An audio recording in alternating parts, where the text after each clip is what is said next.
Meet Melanie. Melanie is a graduate of the Developmental Service Worker program and has completed an interview similar to the one you will be experiencing in this course. While watching the video, write down 5 strengths. So I guess what we'll do is we'll start with asking you what your strengths are. I think my strengths are organization. I like to stay organized, and when I have a task to do, I keep it organized and I see it through. I'm a hard worker. I really like to put all of my effort into something, and I like to make sure that when I start something, I'm committed to it fully. I'm enthusiastic. I really like to take on new challenges and do the best that I can in everything that I do, and I'm really eager to learn. I'm a fast learner. Once I've been showed something once, I pick up on it very quickly. And I think I also have sort of, like fresh ideas just coming out of school, and I think that when I step into a placement, from learning from the other people that I work with, I can, contribute some really great ideas to a team. Very good. Thank you. As you know, this is a job interview for a residential relief staff position. You have done a residential placement at your school, correct? Yes. At the school. So could you tell me one thing you didn't like at one of your residential placements? One of the things I didn't like, I guess it's not really so much something that I didn't like, but something I really had to strive to overcome. The first time I set foot in my residential placement, it was a high medical needs house, which is a side of the developmental services field I've never experienced before. So a challenge that I really had to overcome was making sure that I, took every challenge as it came and asked as many questions as I could, and took part in as many experiences as I could, so that I was, learning a little bit about it and that I was more comfortable. I also did research about some of the medical procedures that would be done in the house, so that I knew what to expect as they were brought up. Thank you. Okay. Could you tell me how you would handle a client who is being aggressive toward another client? In a situation like that, I would first and foremost make sure that the safety of both of the clients was met. So for the client who was the aggressor, I would first make sure that there was separation between the two clients. So, and how would you achieve that? By taking the client who was, having the aggression towards them, I would remove them from the room. I would then sit down with the client and try to, as best I could, talk to them and find out what was going on. If what it was that they needed, time in their room or time to cool off, then I would direct them, to do so, and give them the option to come and talk to me when they felt they were ready to come to me with whatever issue they were having. And then just sort of go and talk to the other client and find out from their point of view what happened, so that I can gather both stories and better come up with the situation on my own. Very good answer. Thank you.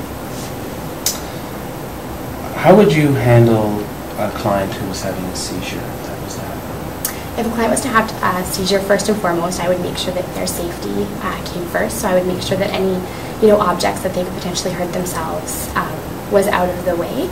I would then ensure that they had as much privacy as possible, which would mean having other clients or other staff leave the room, covering them with a blanket and giving them as much privacy as they could, and documenting. So I would make sure that if I didn't have a piece of paper and a pen with me, I would make as many mental notes as I could. I would be keeping track of how long approximately the seizure was lasting, and making sure that I had good records, so that if 911 needed to be called, I could give them as much information as I could, or it can be documented in a seizure report for the house. Could you give me an example from your past? We've had lots of different placements here that would demonstrate how you would handle a crisis situation. In a crisis situation, I think first and foremost, again, client safety comes first. Obviously, of course, you're making sure that the other clients and the other staff in the house are taken care of. In a crisis situation, I think it's really important to find out from the client directly what's happening, and to try to, calm the situation before it escalates. Okay. Have you got an example of where you had a crisis that you handled? I was working with an individual at my residential health placement, and we were in his room cleaning up. And he has a tendency to have meltdowns. Not that he necessarily has tantrums, but sort of a sensory overload issue. So we were in his room on this particular day, cleaning up his room, and he started to become behavioral, like he started to self-injure and yell and became quite agitated. So what I did was I, alerted him of the situation, and I assured him that, I was there strictly, to make sure that he was comforted. And I, then proceeded to tell him that, if he needed anything, I was going to leave the room and give him a couple of moments to be on his own. And then I proceeded to leave the room. I went upstairs and I alerted the other staff that he was, downstairs and that he was having a meltdown. And I proceeded to go back into his room about 5 or 10 minutes later to check on him and make sure that he was okay. He had in fact calmed down, and we were able to talk it through, find out what the issue was, and we were able to come to an understanding together. So you recognized that you just needed to give him a bit of a break, as you were saying, Yes. sensory overload. So yeah, that can be very effective, can't it? Yeah. Yeah. Good. Thank you. You're going to be graduating in about a month and a half's time. Mm-hmm. Where do you see yourself in 2 years? Oh, in 2 years, I see myself continuing my education. I would like to potentially go into nursing and taking sign language. So some more professional development things. I see myself acquiring a permanent part-time position in a group I've currently done. So I see myself continuing on with that, taking more courses, getting as much experience in the field that I can. And if this position here ever turned into something that could be a full-time opportunity, would you be interested? Absolutely. Do you have any questions for us right now?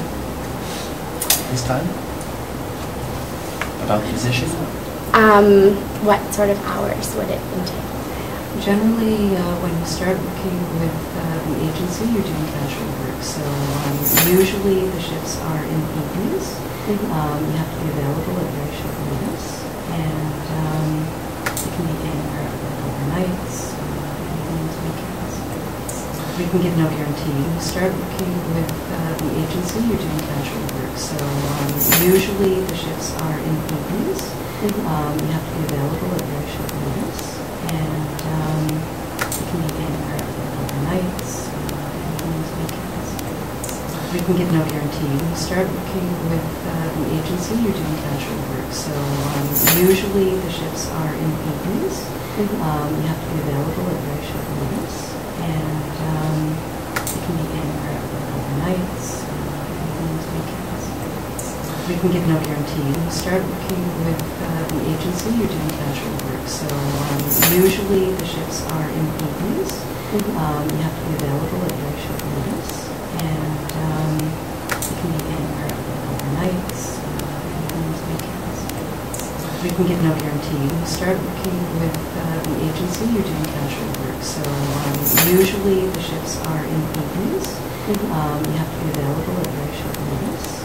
And it can be anywhere like overnights, evenings, weekends. We can give no guarantee. When you start working with the agency, you're doing casual work. So usually the shifts are in the evenings.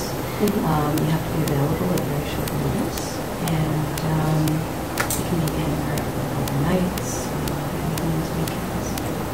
We can give no guarantee. When you start working with the agency, you're doing casual work. So usually the shifts are in the evenings. You have to be available at very short notice.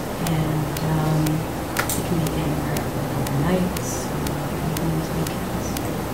We can give no guarantee. When you start working with the agency, you're doing casual work. So usually the shifts are in the evenings. You have to be available at very short notice. And it can be anywhere like overnight.